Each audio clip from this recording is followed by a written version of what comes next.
Sorry, I was just getting a bite to eat here. Welcome to the workshop session. I'm going to give us another couple minutes before I get started in earnest, just to make sure everybody can get in. In the meantime, make sure that you are in our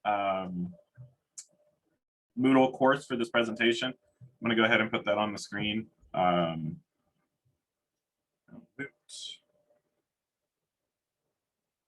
It is, of course, under this time for today, deep dive into Moodle Workshop. So I'm just going to keep this on the screen and let everybody filter in, and I'll start in maybe about 2 minutes.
All right, here we are. I'm going to go ahead and get started. First of all, I want everybody to just jump in the chat.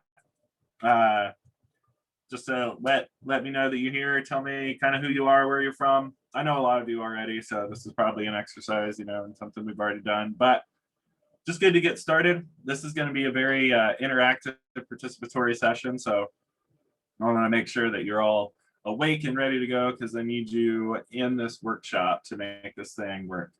Monica, good to see you again. I'm glad to see you from still in Ilisavik. Pam, are you in the wrong session? This session is about the Moodle workshop activity.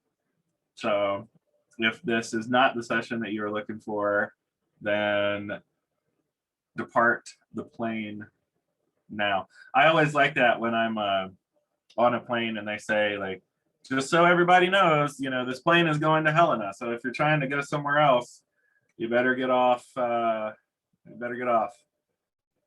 Great. All right. So we've got all of our folks here, and I'm going to go ahead and get started. So the Moodle workshop is a peer assessment and peer review tool. So what happens is all of the students submit their assignments, whatever those are, to the workshop, and then they grade each other using a common rubric. Then the students are given 2 grades, one for their submission and a different grade for the quality of their assessment of others, defined by an algorithm that you as the teacher control. So it's really hard to explain this in words, and it's best to just do it. So I want everybody to go ahead and open this PETS workshop. And if you don't see the ability to submit and review the sample submission, just refresh the page, because I just opened it now. So what I'm going to do is, for this first part, I'm going to log in as a student so I can see what you're seeing. Let's see. I need Dan student. I'm going to be Dan student. Okay. Never mind the man behind the curtain. Dan student, great. So here I am going to become Dan.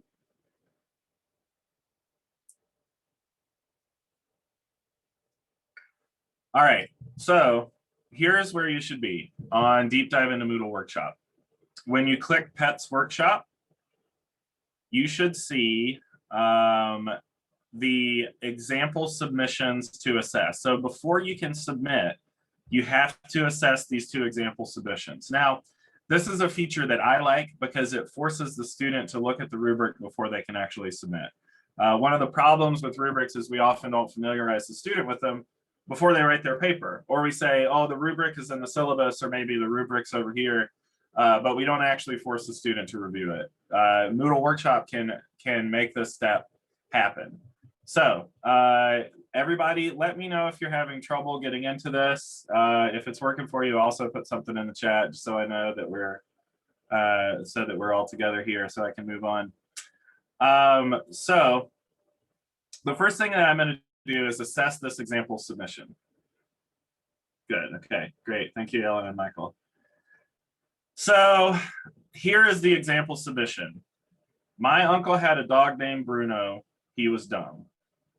So then I look at this assessment form. Criteria 1, submission describes the physical appearance of the pet. So does this seem like it describes the physical appearance of the pet? Somebody put something in chat. Do you think it does or does not?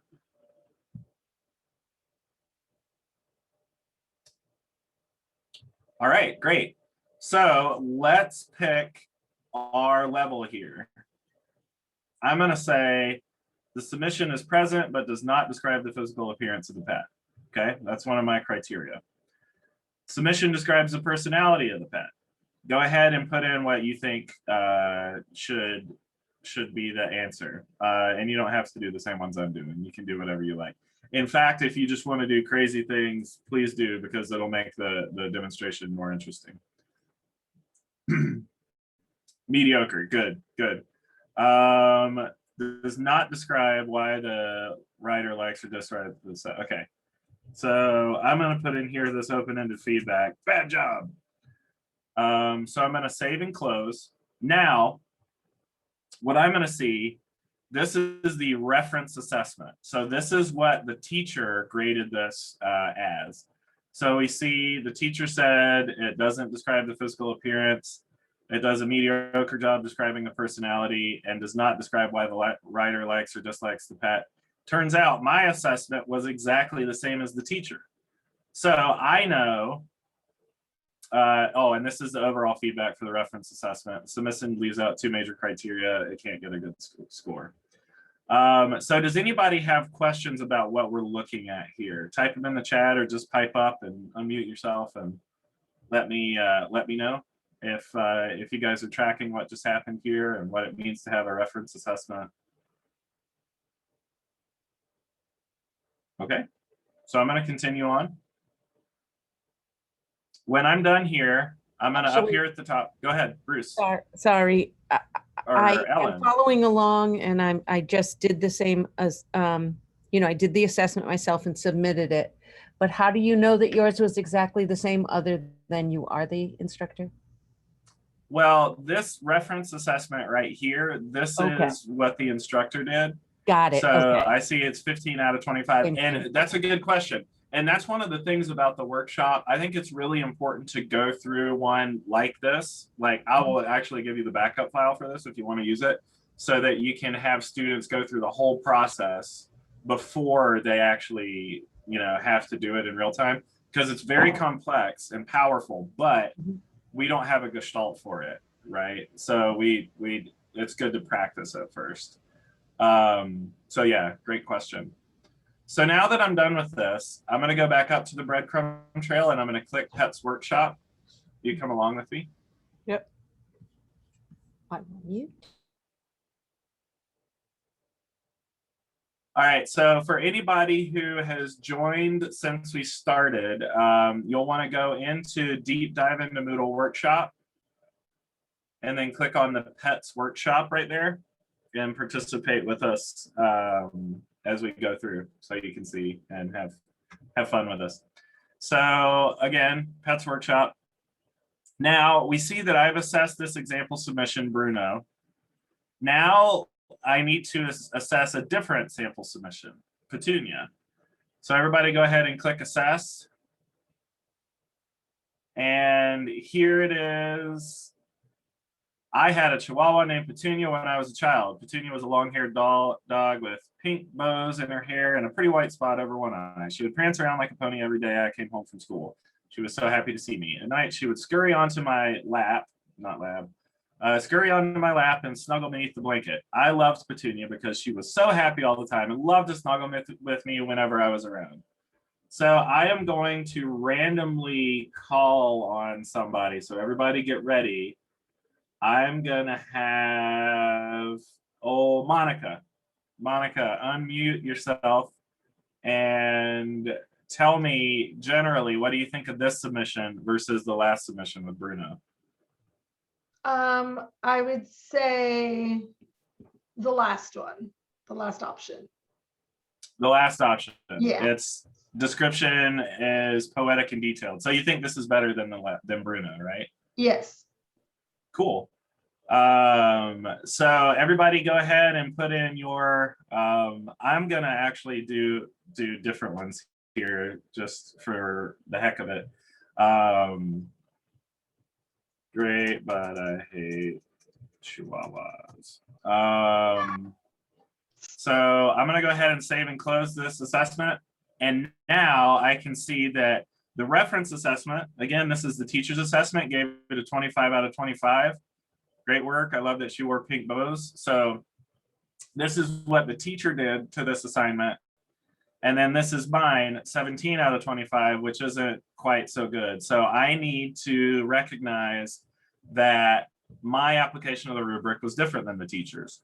So not only do I see the rubric, not only do I have to apply the rubric to some other example submission, but I also get to see how the teacher applied the rubric.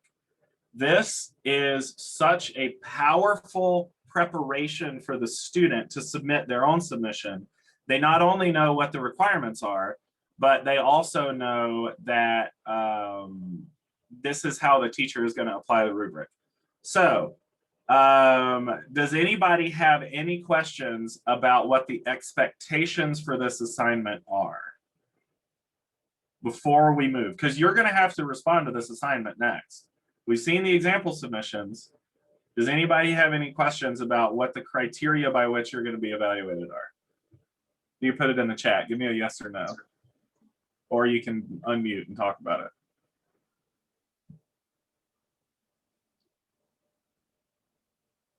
Great. This might seem like overkill, and I hope that it is, because that's the whole point. We want to make sure that, so Sabine, the reference assessment comes after you submit the example submissions. So again, if I start from the front page and go to Pets Workshop, so you notice now that I've submitted these, I am ready to add my submission. But for right now, I'm just going to go back into reassess and I'll save and close. And then right after you do that, the reference assessment is at top. And then my assessment is below. So it comes right after you submit your example assessment. All right, so now let's do the Pets Workshop. So if you haven't already assessed both of these, go through and just put anything in. It doesn't matter. This is all just practice here. These example submissions, they don't affect your grade at all. So just go through and submit them, because I've set the workshop to require you to go through those example submissions first. Now, once you're done with that, click Add Submission. Now, again, here's the prompt. We've seen the criteria by which we're going to assess one another. And so now I am going to give you 2 minutes to write a submission to this workshop. So 2-minute timer. Okay, there it goes. You've got 2 minutes, get to it.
All right.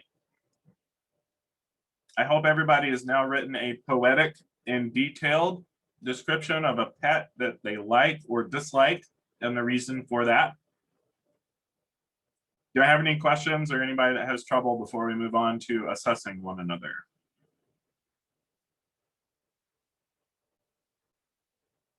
Awesome. Okay. So we're in the submission phase. Now I'm going to switch into kind of teacher mode here. Workshop has phases.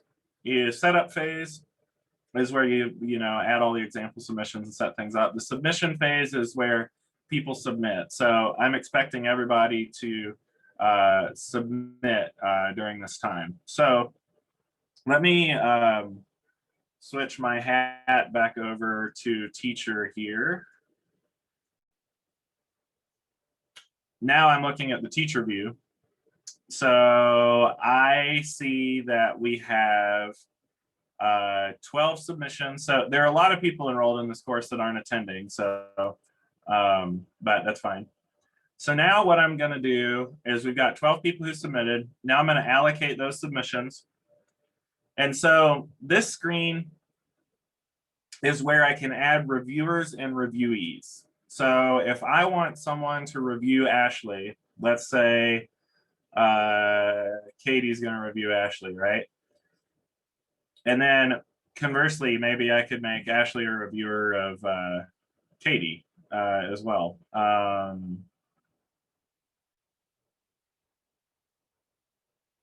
But what I'm actually going to do is I'm not going to go through and do this one by one. I'm actually going to allocate everybody.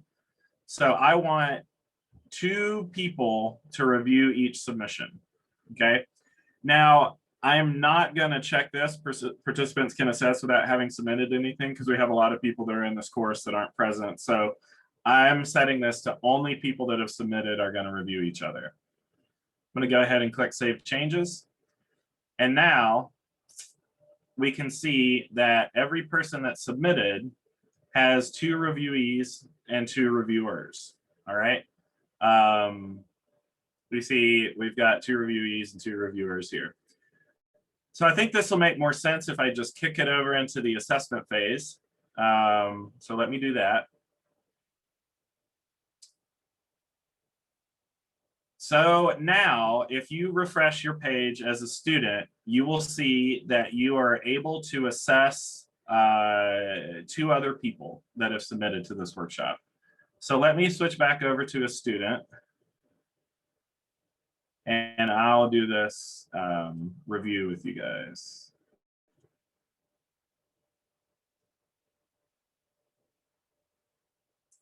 All right, so here I am now as a student in the workshop, and I see that I have 2 assigned submissions to assess. Jackson by Michael Shelley and Spooky by Paul Lurie.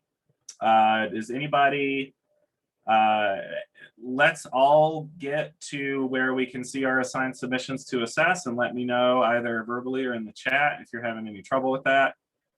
Just want to make sure that we're all still together here. All right, thank you, Michael. I appreciate that affirmation. Awesome. Okay, so now let's assess our peers. Oh, Justin, great question about the live tab. I will talk about that. That's a plugin, actually. But yeah, I can talk about that in just a second. So I'm going to assess this one by Jackson, this one by Michael. Jackson was part chocolate. He loved the water, 80 pounds of pure muscle, launched himself into, oh man. Okay, so the physical appearance, I'm definitely going to say that's poetic and detailed. It definitely describes the personality and explains why you like or dislike the pet. Actually, wait a minute. It says a lot of stuff, but it doesn't say specifically why you like or dislike the pet. So I'm going to actually mark you down on criteria 3 here. Great poetic language, but does not explicitly address why you like or dislike the pet, right? So I know I'm picking on you a little bit here, but this is what it should look like. This is the sort of thing that students should be doing in this workshop, is carefully reading each other's work and rigorously applying the rubric to reflect that. So I'm going to go ahead and save and show next. You're welcome to do your assessments now. Everybody, we should go ahead and finish our assessments. So I'm going to do this one for Spooky.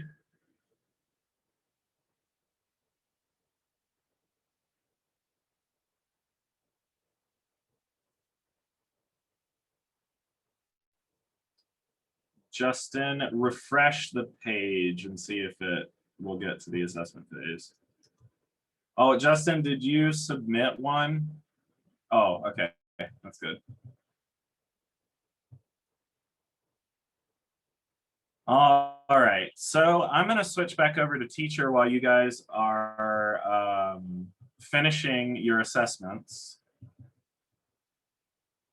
What am I doing? I'm going to log out. Okay, you guys finish your assessments. I'm going to log out and log back in, and then I'll be the teacher and show you what I see from the teacher side.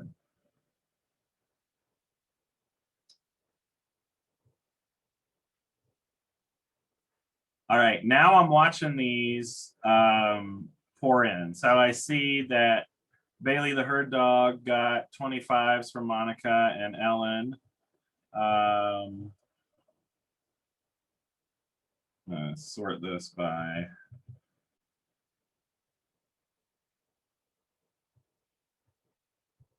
there we go. Okay, now I'm seeing a better view. I was just sorting that by submission so I get the submissions up top. So now I'm seeing that I'm waiting for folks to put in. So these red ones are assessments that haven't taken place yet.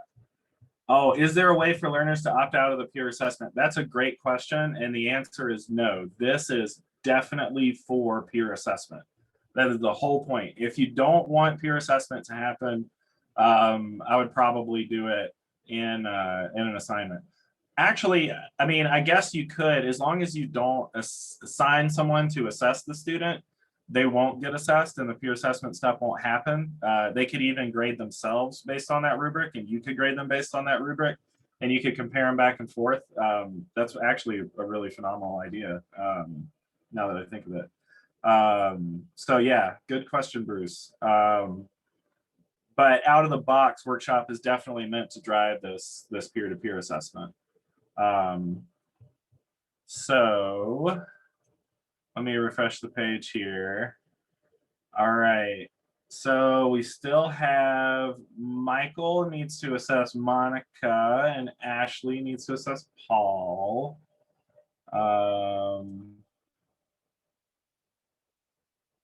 And it looks like Sabine still's got to do Bruce. Okay, so go ahead and get those assessments put in.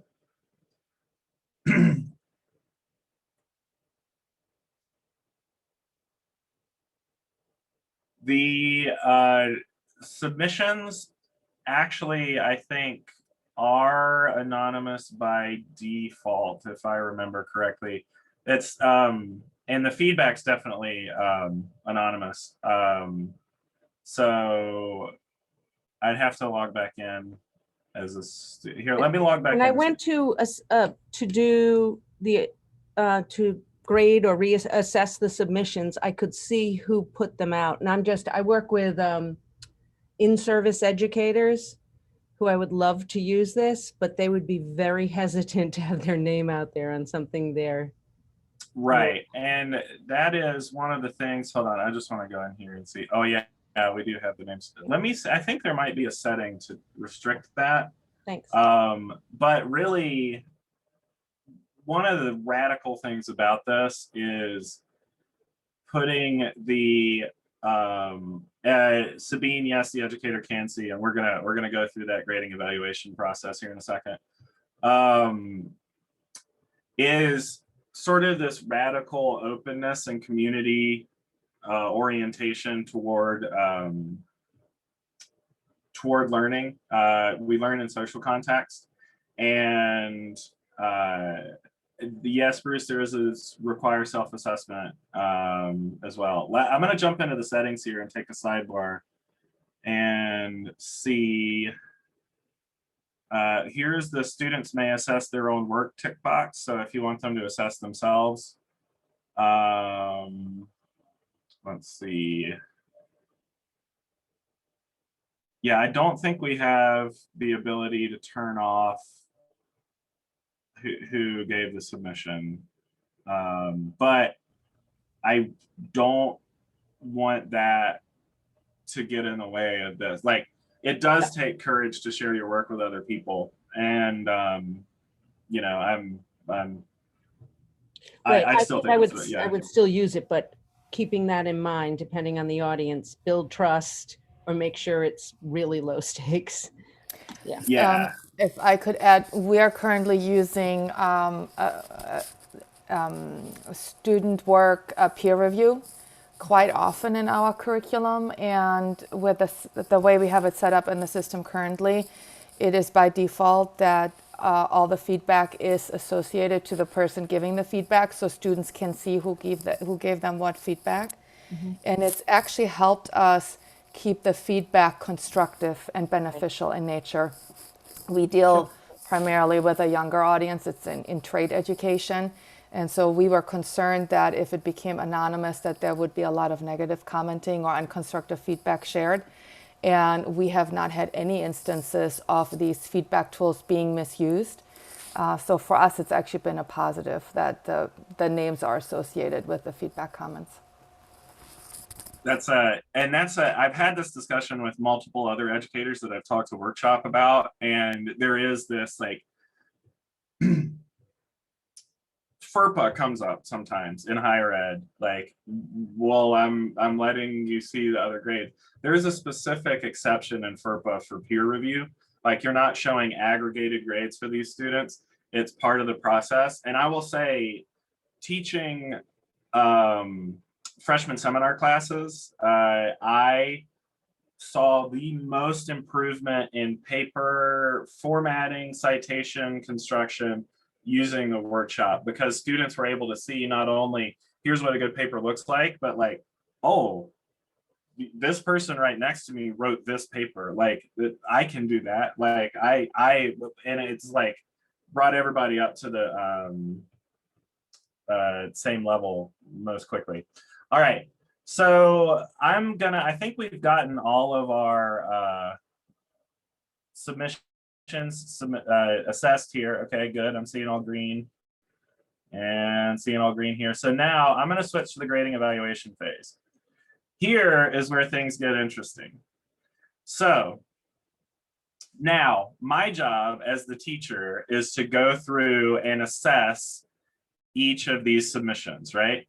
So I'm going to assess Lex the Border Collie as a teacher. Here I go. Lex the Border Collie. Okay, Border Collie name Lex. I can see here that Justin gave it a 23 out of 25. Gina gave it a 23 out of 25. That must be pretty good. But for the sake of argument, I'm going to say that these two people are just being friendly, right? So maybe this is a really bad submission. So I'm going to give it the lowest ratings possible as the teacher. Now, I'm also going to weight my assessment 5 times so that my assessment counts 5 times, because I'm the teacher and I'm right, okay? I am the one who knows. And so I'm giving myself weight. Everybody was really easy on you. Too bad. All right. So I'm going to go ahead and save and close. So now we see that I gave it a 13. Justin and Gina gave it a 23. Now, I am going to calculate grades. And I'm going to be very strict, okay? So when I click recalculate grades, notice this submission gets a 16 because it is averaging my score in 5 times and each of these 1 time. So I have given it a 16 or I've given it a 13, and we've included, sorry, let me get to where we're looking at this. All right, so I have given it a 13, and these people gave it a 23. So it's got a 16 altogether because they've been very strict. Now, if we look at, for example, Gina gave it a 23 instead of a 13. I want to point out that Gina's grade, where is Gina? Sorry, let me find her, folks. Oh, here she is. So look at Gina right here. Her grade for her submission is 20, but her grade for assessment is 13 out of 25, okay? So Gina got punished because she didn't apply the rubric the same way that the teacher did, okay? So we're not just generating a grade for the submission, we're generating a grade for the submission and the quality of assessment as compared to the teacher's assessment of the same assignment, right? So now let's say I think that's too harsh. I don't want to be very strict. I want to be fair. Okay. So I'm switching my assessment, my comparison of assessments up here to fair, and I'm going to recalculate grades. Okay. So let's pay attention to Gina's 13. If I change from very strict to fair, do you think Gina's assessment score is going to go up or is it going to go down? Put that in the chat. So I'm going from very strict. Yes, yes, yes. Everybody, you're on the same page. Awesome. Okay. So I'm going to click fair and I'm going to recalculate grades. And then we're going to see what happened to Gina. Oh, she's up to a 20 out of 25. Because even though I weighted myself at 5 here and I gave it a 13 and she gave it a 23, now that I'm being a little bit more lenient, her grade goes up. So she's not getting punished as much for being different from me. Sean, absolutely, you totally could use this as a hidden activity to train TAs and graders. That is one of the coolest ideas for the application of workshop that I've heard of. I like to use it with students because we get to see each other and they have some accountability for how they review one another. But I love the idea of training TAs with this. That's awesome. Okay.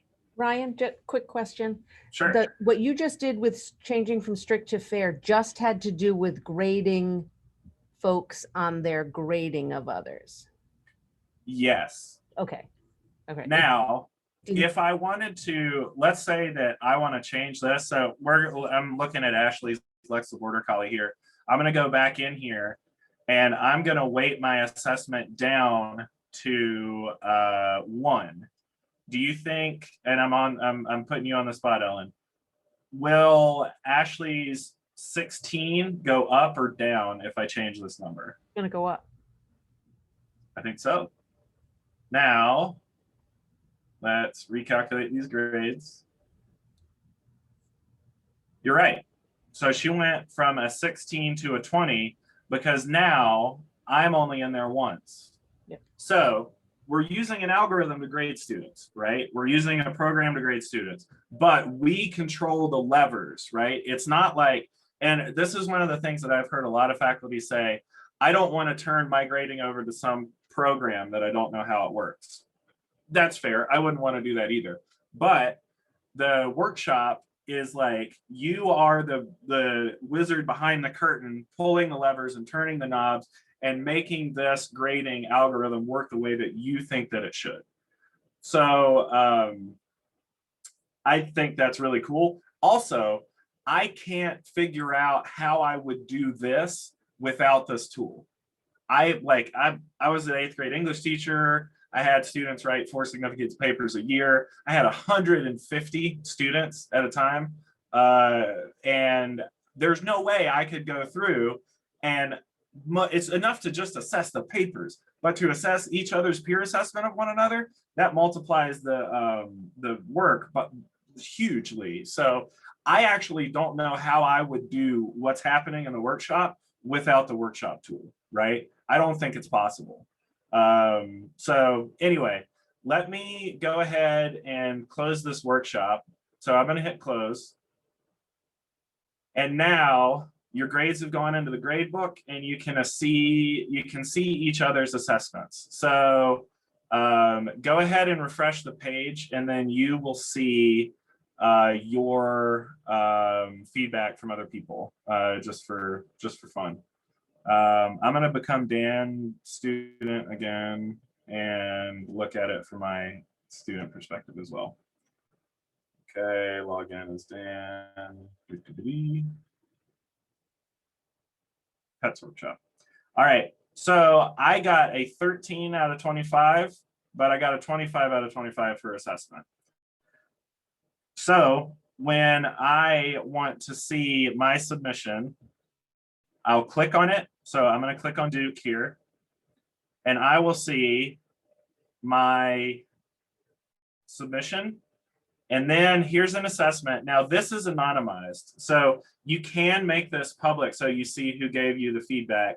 By default, however, it's anonymized so that you don't see that submission. I think the idea here was to encourage honesty, but as Sabine pointed out earlier, I think it's probably better that we all know each other, especially for teacher education, because we want to create a community where we're like dialoguing and talking back and forth. And in a small class, like in my freshman seminar classes, the students would actually sit at a table together that they had all assessed one another, and then they would go through after the workshop and help each other revise. So I thought that was really powerful. But anyway, here I can see my assessment. Oh, great. Missed the boat on the 3 criteria. Do better next time. Thank you. I appreciate that. I will do better next time now that I saw that submission. I didn't get any open-ended feedback here, so that's okay. It's probably because I had such a raggedy submission. So that is the way that workshop works. So I'm going to take some questions now, and then I'll breeze through the settings that made this happen afterwards. So Sabine asked, how would a curriculum director manage that educators aren't changing the fairness level to boost their students' grades over another teacher?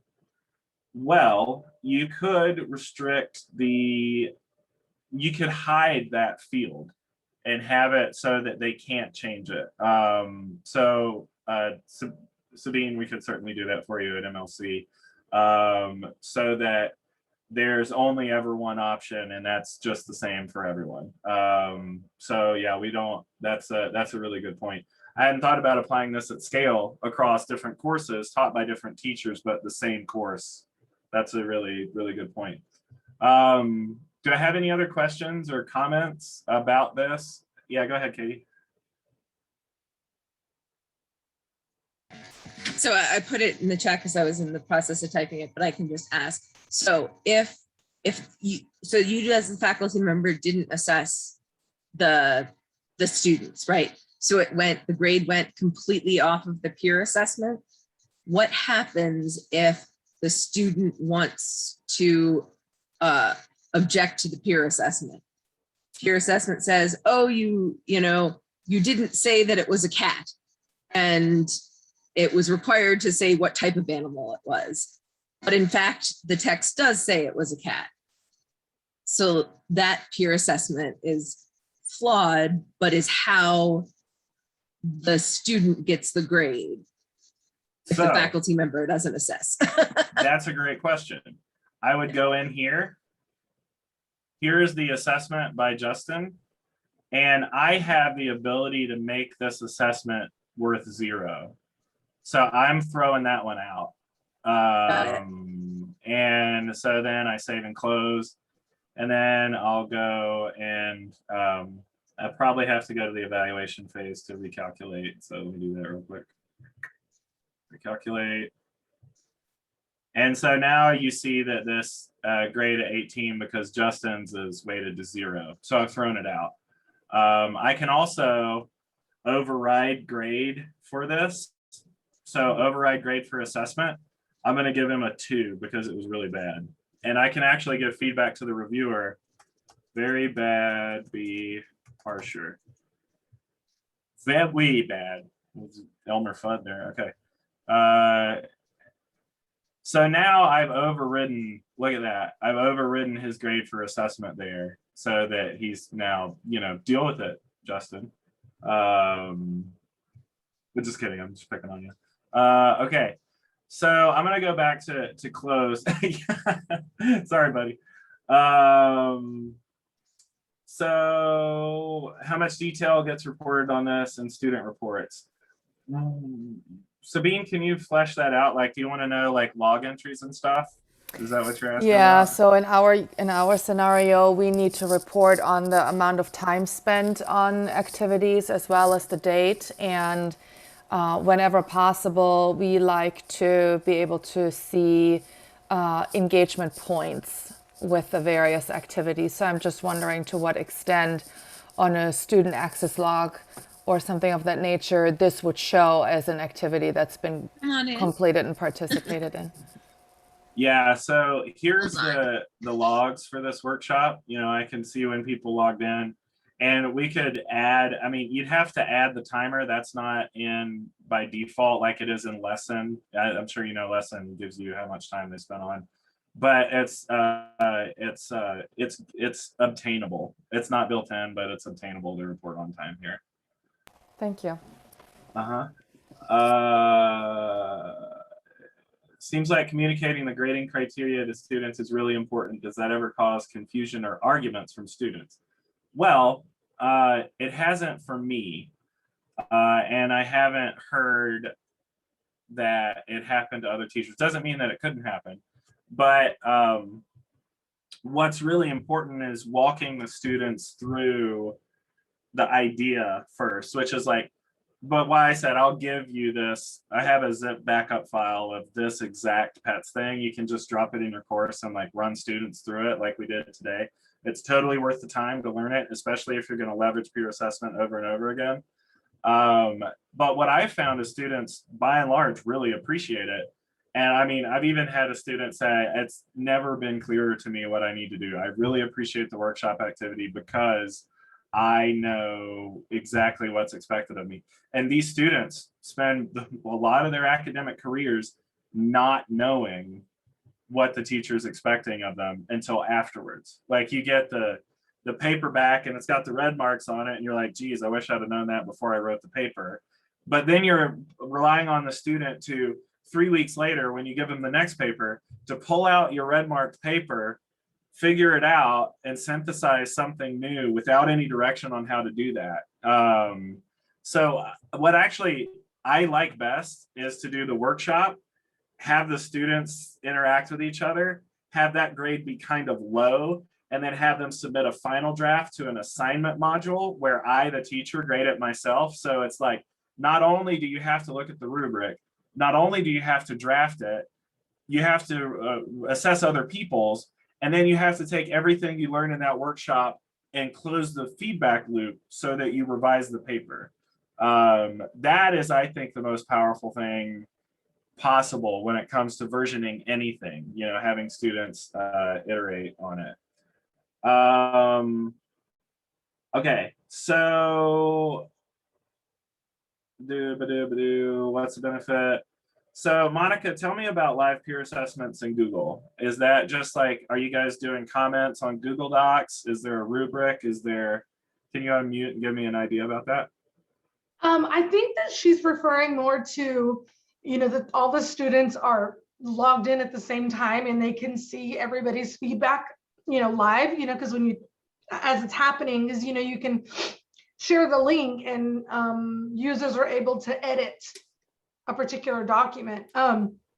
She does use a rubric, but I mean, as far as I know in Google, if I share my link with, I type up a document, I share that link, and we're all assessing that link, it's all happening at the same time. And excuse me, it's not allowing you to actually give a grade like this one is, like where it allows you the 2 grades automatically, you know, how for them to grade the assignment and then for the instructor, or you know, so how it's set up right here. The way I think I've got you. I think I've got you. And I will say that I have seen, I didn't do this, but I've had a few faculty who had students submit links to Google Docs in the workshop. So it was a both and situation. So they could give comments in Google Docs, but fill out this rubric and get a grade as well. Yes. So it's not, they're not mutually exclusive. You can actually do both. Okay, I just wasn't sure if she prefers to use the one in Moodle, but she says that it's such a headache to set up. But just listening to you and watching this, it doesn't seem like that's that much of a headache, to be honest. So I'm not sure. Yeah, it is a headache the first time you do it, especially if you haven't been through an experience like this one. Mhm. So let me jump in and get to those settings. We don't have much time left, so I'm going to turn editing on. Oh, and Sabine asked what it looks like in the grade book. Here it is. We have Pets Workshop submission right here and assessment. So in the grade book, you have the workshop. This is the grade for your submission, and this is the grade for how well you assess. So they just go into the grade book like any other grade items. You could override it here, right? If you needed to. For some reason, if you needed to, you could just turn on the editing and override it here. Yeah, absolutely. So that if you really need to, last ditch, like, okay, fine, I'm just going to give you full credit, put it in, call it good. Yeah. All right. That sounds like what's that guy running for Texas? All right. Yeah, that just came out naturally, guys. Okay, so I'm gonna add workshop activity. It's right here, workshop. Now, I gotta name the workshop. And this is fast. Ryan's workshop. Okay, great. I am going to choose a rubric for my grading strategy. I'm going to give 100 points for submission. Why they do these drop downs, I don't know. Everybody contact Moodle and tell them to stop. Anyway, so we've got 100 and 100 for submission and assessment. Under the submission settings, describe your PAT 3 criteria, whatever, 1, 2, 3, right? You can choose whether or not the student submits online text, which is what we did, or attaches a file. Somebody asked earlier if they attach a file, will the student get the whole Word document or PDF or PowerPoint or whatever? And let me say, PowerPoints for presentations, one of the coolest things I've ever seen was a live application of the workshop where students were presenting in class. They had submitted their slides, and then the students were on their computers filling out the rubric to give feedback to these other people on their presentations. It was absolutely rad. Okay, so I'm just gonna say online text for this one. Assessment settings, this is just, assess your peers. Your peers, you will be graded for your quality assessment or something like that. I like feedback enabled and optional. This means that that box shows up at the bottom where you can give subjective feedback. And example submissions, by default, this is not enabled.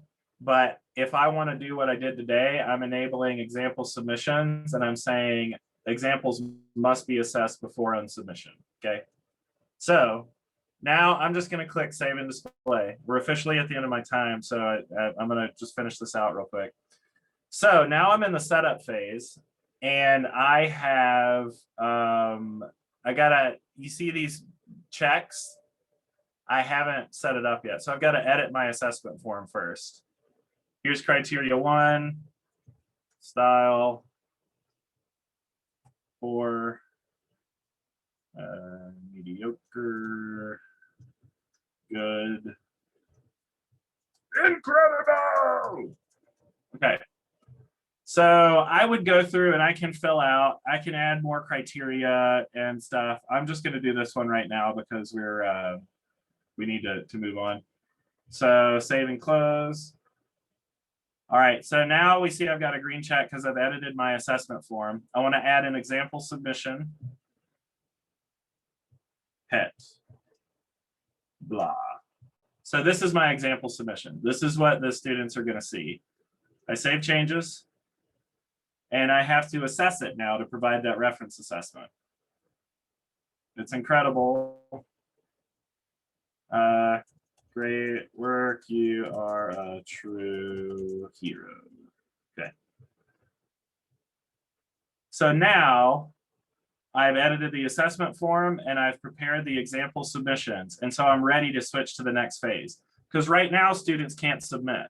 But now if I switch to the submission phase, you want to switch to the submission phase? Yes. Now students are ready to submit. So if you guys go in there now as students, you can submit your